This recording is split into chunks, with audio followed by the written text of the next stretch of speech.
Professor Shabazz Concepts. जी students, आज का जो हमारा लेक्चर है एडवांस अकाउंटिंग से रेलिवेंट है। सबसे पहले उसमें देख लें एडवांस फाइनेंशियल अकाउंटिंग। इसका कोड है FIN 611 और ये अकाउंटिंग फॉर इनकम्प्लीट रिकॉर्ड से रेलिवेंट है। अकाउंटिंग फॉर इनकम्प्लीट रिकॉर्ड को हम सिंगल एंट्री भी कहते हैं। तो ये किस तरह से काम करती है इसको हम आगे देखते हैं। जी यहाँ पे देखिए students, accounting for incomplete record को हमने समझना है तो सबसे पहले हम ब्रांचेस ऑफ अकाउंटिंग को देख लेते हैं। बेसिकली अकाउंटिंग की 3 ब्रांचेस है यहाँ पे। फाइनेंशियल अकाउंटिंग आपको नज़र आ रही है, देन मैनेजमेंट अकाउंटिंग, और तीसरे नंबर पे आपको फाइनेंशियल मैनेजमेंट नज़र आ रही है। ठीक है जी। अच्छा, अब यहाँ सबसे पहले हमने सिंगल एंट्री से रेलिवेंट डिस्कशन करनी है तो स्पेसिफिक अकाउंटिंग के एरियाज़ कौन कौन से आ जाएंगे इसमें। यहाँ देखिए नंबर 1 के ऊपर आपको सिंगल एंट्री लिखा नज़र आ रहा है। देन हम इसके अंदर पढ़ेंगे इसी से relevant accounting for non profit making organization. तीसरे नंबर पे आपका जो इस कोर्स के अंदर रेलिवेंट टॉपिक है that is departmental accounting. Fourth के अंदर आप ब्रांच अकाउंटिंग पढ़ेंगे और सबसे लास्ट में आपको पार्टनरशिप पे नज़र आ रहा है नंबर 5 पे। जी, आपके कोर्स कंटेंट्स क्या है इसमें देखिए सबसे पहले आपको कॉर्पोरेट अकाउंटिंग, अकाउंटिंग फ्रेमवर्क और प्रेजेंटेशन, पॉइंट नंबर 1। नंबर 2 के अंदर कंपनीज फाइनेंशियल स्टेटमेंट्स को डिस्कस करेंगे।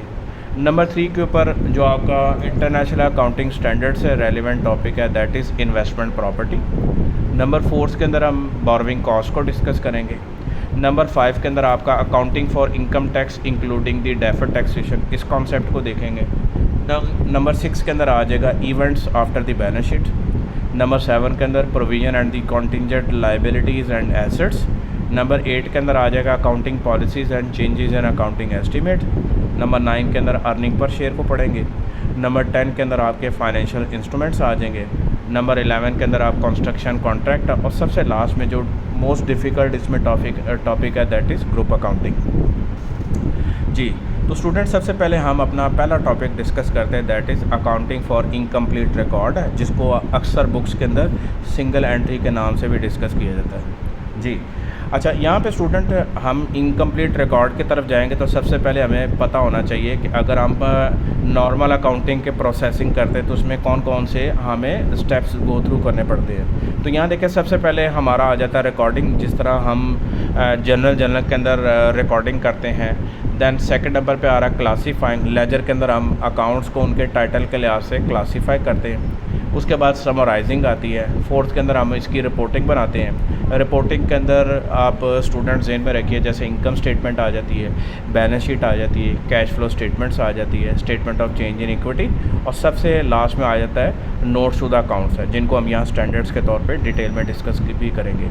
और स्टूडेंट नंबर 5 के ऊपर आपको नज़र आ जाएगा एनालाइजिंग। ये एनालाइजिंग बेसिकली इंटरप्रिटेशन कहलाती है। जैसे आप लोग रेशो एनालिसिस करते हैं तो वो बेसिकली फाइनेंशियल स्टेटमेंट का एनालिसिस ही होता है। जी, यहाँ पे देखिए students, types of financial information. Financial information की टाइप्स जो है वो कौन कौन सी हैं। तो सबसे पहले देखिए ट्रांजैक्शन। ये ट्रांजैक्शन बेसिकली 2 पर्सन के दरमियान जो लेन देन का जो एग्रीमेंट होता है तो ट्रांजैक्शन की फॉर्म में हम इसकी रिकॉर्डिंग करते हैं। अदर इवेंट एंड इंसिडेंट है, मतलब किसी भी वाक़े को हम इंसिडेंट कहते हैं तो वो भी ट्रांजैक्शन का हिस्सा आ जाता है। उसके बाद कंडीशन, तो कंडीशन हमारी अकाउंटिंग के अंदर ऐसी बहुत सारी चीज़ें होती हैं जिनको हम एडजस्टमेंट कहते हैं। तो ये सारी की सारी फाइनेंशियल इन्फॉर्मेशन कहलाती है और इनको रिकॉर्ड किए जाना ज़रूरी है। जी, यहाँ पे देखिए स्टूडेंट्स, बैलेंस शीट की जो इक्वेशन है या उसकी बैलेंस शीट की आइडेंटिटी इक्वेशन है वो मेंशन की हुई है। Assets equals to owner equity plus liability. Asset को हम रिसोर्सेज भी कहते हैं और ऑनर इक्विटी और लायबिलिटी ये हमारे सोर्सेज कहलाते हैं। यानी हमारे सोर्सेज और रिसोर्सेज इनका हमेशा इक्वल होना ज़रूरी है। तो ये हमारे इनकम्प्लीट रिकॉर्ड के अंदर ये चीज़ आएगी। अच्छा, अब स्टूडेंट आप लोगों ने अकाउंटिंग फॉर इनकम्प्लीट रिकॉर्ड को हमने डिस्कस करना है। मैं थोड़ा सा आपको इसको ओवरव्यू दे दूं। ऐसे बहुत सारे बिज़नेस हमारे रोज़मर्रा ज़िंदगी में होते हैं जो छोटे बिज़नेस होते हैं, जो प्रॉपरली एक अकाउंटेंट को अफोर्ड नहीं कर सकते कि वो उनके लिए फ़ाइनेंशियल स्टेटमेंट बनाए। तो फिर ऐसे बिज़नेस जो है वो बेसिकली एक स्टेटमेंट बनाते हैं, ठीक है, जिसके ज़रिए वो अपना कैपिटल जो है, ड्राइंग है, फ्रेश कैपिटल और जो आपका ओपनिंग कैपिटल, इसके ज़रिए वो अपना नेट प्रॉफिट फाइंड आउट करते हैं। यानी इसका मतलब है कि अकाउंटिंग फॉर इनकम्प्लीट रिकॉर्ड के अंदर हम ऐसी इक्वेशंस देखेंगे जिनमें प्रॉपरली अकाउंट्स को बनाए बगैर कोई भी बिज़नेस अपना प्रॉफिट जो है वो जज कर सकता है। जी, यहाँ पे देखिए हम इसी इक्वेशन को डिस्कस करने के लिए एक छोटा सा डेटा आपको क्वेश्चन की फॉर्म में नज़र आ रहा है। सबसे पहले देखिए यहाँ पे ओपनिंग जो आपका बैलेंस ऑफ कैपिटल है वो 100 रुपीज़ शो हो रहा है। क्लोजिंग बैलेंस ऑफ कैपिटल आपका 150 है। ड्राइंग्स आपकी ₹40 हैं। फ्रेश कैपिटल इंट्रोड्यूस जो आपने ड्यूरिंग द ईयर किया है वो है 25 रुपीज़ है। जी, अब यहाँ पे देखिए इसी डेटा को हमने अपनी जो है वो इनकम्प्लीट रिकॉर्ड या सिंगल एंट्री की इक्वेशन में पुट करते हैं। आपका ओपनिंग कैपिटल वो कैपिटल होता है जिससे आप बिज़नेस स्टार्ट करते हैं। तो यहाँ देखिए आपका ओपनिंग कैपिटल 100 रुपीज़ है। ड्यूरिंग द बिज़नेस ऑपरेशन आपने जो प्रॉफिट अर्न किया दैट इज़ 65 रुपीज़। जब आप इसका टोटल करेंगे तो 165 यहाँ पे मेंशन हो रहा है।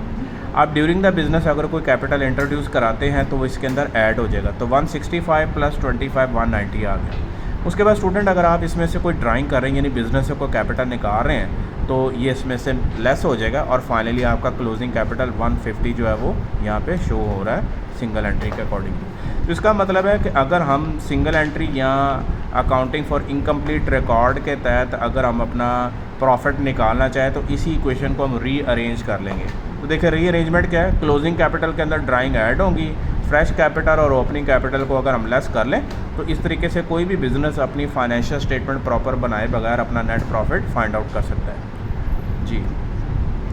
जी, यहाँ पे देखिए स्टूडेंट एक प्रॉपर एक क्वेश्चन दिया हुआ है जिसमें Sattar bhai wants to determine its net profit by using the following available data. अब यहाँ पे देखिए ये आपका 1 जनवरी का ओपनिंग कैपिटल 1 लाख रुपीज़ आपका मेंशन किया हुआ है। जो आपका 31 जो जनवरी है यानी एक माह का डेटा दिया हुआ उसमें आपका जो कैपिटल है वो इंक्रीज़ होकर 1,40,000 हो गया है। इसमें ड्राइंग जो बिज़नेस ने की हैं वो 50,000 की हैं और ड्यूरिंग द बिज़नेस ऑपरेशन जो फ्रेश कैपिटल इंट्रोड्यूस कराया गया वो 30,000 है। जी, अब हम इसको सिंगल एंट्री की इक्वेशन के हिसाब से रीएडजस्ट कर लेते हैं। तो इसमें देखिए आपका क्लोजिंग कैपिटल 1,40,000 था। आप लोगों ने इसके अंदर ड्राइंग्स जो है वो ऐड करनी है दैट इज़ 50,000। ओपनिंग कैपिटल हम इसमें से 1 लाख रुपीज़ लेस कर देंगे और फ्रेश कैपिटल को भी लेस कर देंगे जो कि 30,000 है। तो आपका नेट प्रॉफिट की फिगर आ जाएगी दैट इज़ 60,000।